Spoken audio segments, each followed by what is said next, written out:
सच्चे सच्चे अर्थ में मेरा जनक कौन हो सकता है, मेरी जननी कौन हो सकती है।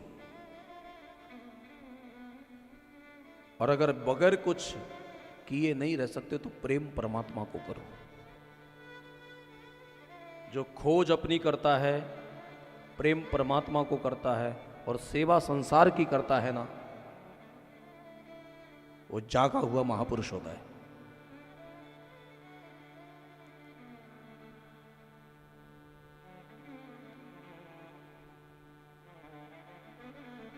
पाप और पारे को कोई कितना भी दबाना चाहेगा, समय आने पर वो प्रकट हो जाता है। अगर कोई बिल्ली आंख बंद करके दूध पीती है और वो सोचती है कि मेरे आंख बंद करने से मालिक को पता नहीं चलेगा, इसलिए थोड़ा कर्म की शुद्धि के लिए आप कुछ यज्ञ कर्म करो। ये जो कथा है यज्ञ कर्म है। ये जो नाम जप है ना, यज्ञानाम जप यज्ञोस्मि। अगर आपको घर में समय मिलता है तो नाम जप किया करो, शास्त्रों का स्वाध्याय किया करो, नित्य शास्त्र पठन होना चाहिए। ये नहीं कि अधिक मास आया तो बस अब हमको शास्त्रों का अध्ययन करना है क्योंकि पुण्य ज्यादा मिलता है और दिनों में नहीं करना है।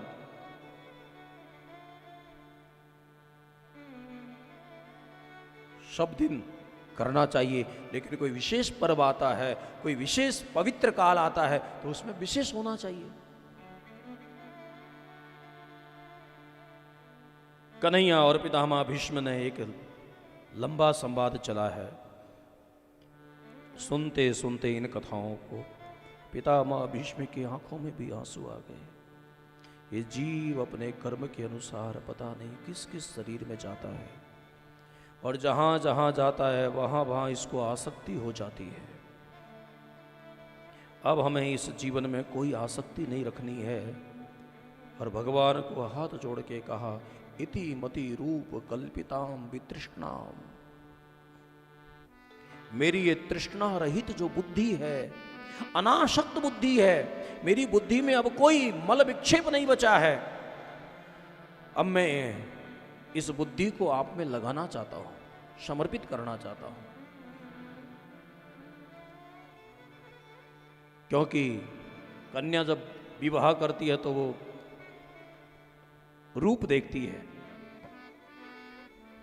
बेटी की जो मां होती है ना, वो सौंदर्य नहीं देखती है, वो संपत्ति देखती है कि सामने वाले कितने संपन्न हैं। और जो पिता होता है ना, वो खानदान देखता है कि भैया वो कितने संपन्न है और लड़का कितना स्मार्ट है, इसको जाने दो, खानदान कैसा है। और जो बाराती होते हैं ना, वो केवल भंडारा देखते हैं कि भोजन में क्या है। तो मेरी मति ने यह स्वीकार कर लिया है,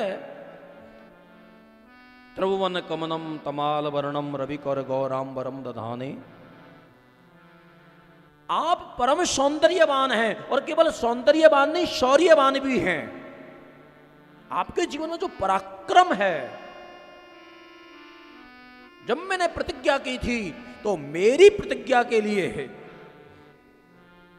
बाणों पर मैं बाण चलाए जा रहा था और अर्जुन का जब कवच विदीर्ण हो गया था और उसका वक्षस्थल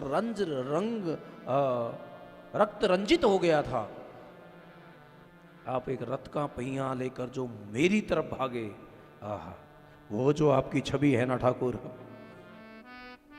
अभी भी मेरे स्मृति पटल पर छाई हुई है। अब शौर्यवान भी हैं, सौंदर्यवान भी हैं।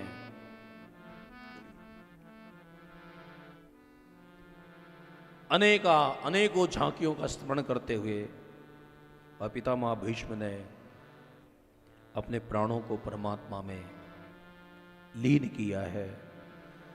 बस जीवन की यही अभिष्ट है कि हम बहुत वासना लेकर ना मरे, क्योंकि जन्म तुम्हारा नहीं होता है, आत्मा का जन्म नहीं होता है, जन्म तुम्हारी वासना का होता है। अंतःकरण में जो वासना बची रहेगी वही तुम्हारे पुनर्जन्म का कारण बनेगी। प्रकृति कोई गलत नहीं कर रही है, वासना का संबंध आकृति से होता है। जिसके जो कर्म का स्तर होगा, जैसी वासना होगी, उसके अनुसार उसको आकृति मिलेगी। किसको जानवर बनाना चाहिए, किसको पशु बनाना चाहिए, कि इसको मानव शरीर मिलना चाहिए। किसी भी योनि में चले जाना, ये कर्म तुम्हारा पीछा नहीं छोड़ेगा। केवल इंसान के शरीर का ही भाग्य नहीं, जानवरों के शरीर का भी भाग्य होता है। इसलिए तो आप श्वानों को देखते हो ना, एक पालतू कुत्ता होता है और एक फालतू कुत्ता होता है। और हमारे महात्माओं को पूछो कि पालतू और फालतू में अंतर क्या होता है, तो वो कहते हैं भैया हम ज़्यादा तो नहीं जानते हैं, लेकिन इतना जानते हैं, जो पालतू होता है उसके गले में कुछ बंधा होता है, और जो फालतू होता है उसके गले में कुछ नहीं बंधा होता है। अब किसी ने महात्मा को पूछा कि ये गले में बंधने वाली बात आप क्या कहना चाहते हो, कि जिसके गले में गुरु की दी हुई कंठी बंधी हुई है, समझो कि वो पालतू है। वरना जिसके गले में कंठी नहीं है और मस्तक पर तिलक नहीं है, समझ लेना कि वो फालतू है। हमें संकोच नहीं होना चाहिए हमारी वैष्णवता के लिए। और वैसे तो आपको जो उचित लगे आप वैष्णवता के चिन्हों को धारण करो, लेकिन आपका जीवन ही भूषण बनना चाहिए। और फिर इतना तो करना स्वामी, जब प्राण तन से निकले गोविंद नाम लेकर। आप सब जानते हैं कि जब कोई भी दीप बुझने लगता है तो एक बार भभकता है। ऐसे ही कोई जब अनंत की यात्रा में इस शरीर को छोड़कर जाने लगता है ना, तो एक बार उसको स्मृति आती है। पितामह भीष्म ने सजल नेत्रों से कन्हैया को निहारा और ठाकुर जी का दर्शन करते करते ये महापुरुष ने अपना महाप्रयाण किया। पांडवों में बहुत शोक हुआ है, लेकिन दिवंगत आत्मा को बहुत शोक नहीं करना चाहिए, उसके उत्तर कर्म करने चाहिए। युधिष्ठिर जी महाराज ने पितामह भीष्म की उत्तर क्रिया की, और उत्तर क्रिया करने के बाद में अब कन्हैया को थोड़ा अच्छा नहीं लगता है, तो कन्हैया यहाँ से द्वारिका चले जाते हैं। वहाँ उनका बड़ा आतिथ्य होता है। बगैर कृष्ण के अर्जुन का वहाँ मन नहीं लगता है।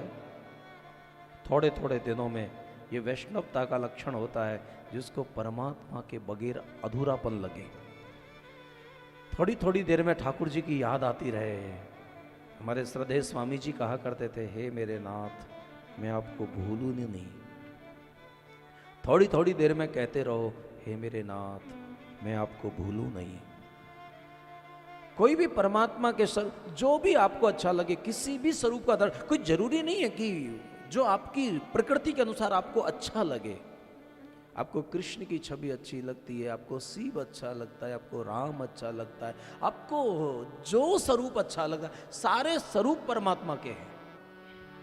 रूप इंसान का हो सकता है, स्वरूप परमात्मा का होता है। बाकी तो सांप्रदायिक लोग भेद की बातें करते हैं, वो अनन्यता होनी चाहिए, लेकिन अनन्यता का मतलब ये नहीं है कि हम विवेक का गला घोंटते हैं। जीवन में, साधक के जीवन में अनन्यता होनी चाहिए। ये बहुत बड़ी सात्विक प्रवृत्ति है, सात्विक अवस्था है, ये सद्गुण है, लेकिन अनन्यता के साथ विवेक भी होना चाहिए, क्योंकि भाव से ज्यादा महत्व विवेक का होता है, व्यक्ति से ज्यादा महत्व व्यक्तित्व का होता है। आज हम सुबह ही कह रहे थे कि वस्तु से, पैसे से ज्यादा महत्व वस्तु का होना चाहिए, और वस्तु से ज्यादा महत्व व्यक्ति का होना चाहिए। और महत्वपूर्ण व्यक्ति नहीं होता है, व्यक्तित्व होता है। व्यक्ति से ज्यादा महत्व व्यक्तित्व का होना चाहिए, और उससे भी अधिक महत्व विवेक का होना चाहिए। और जहां विवेक का सम्मान होता है ना, वो विश्व का आदरणीय और श्रेष्ठ समाज बनता है।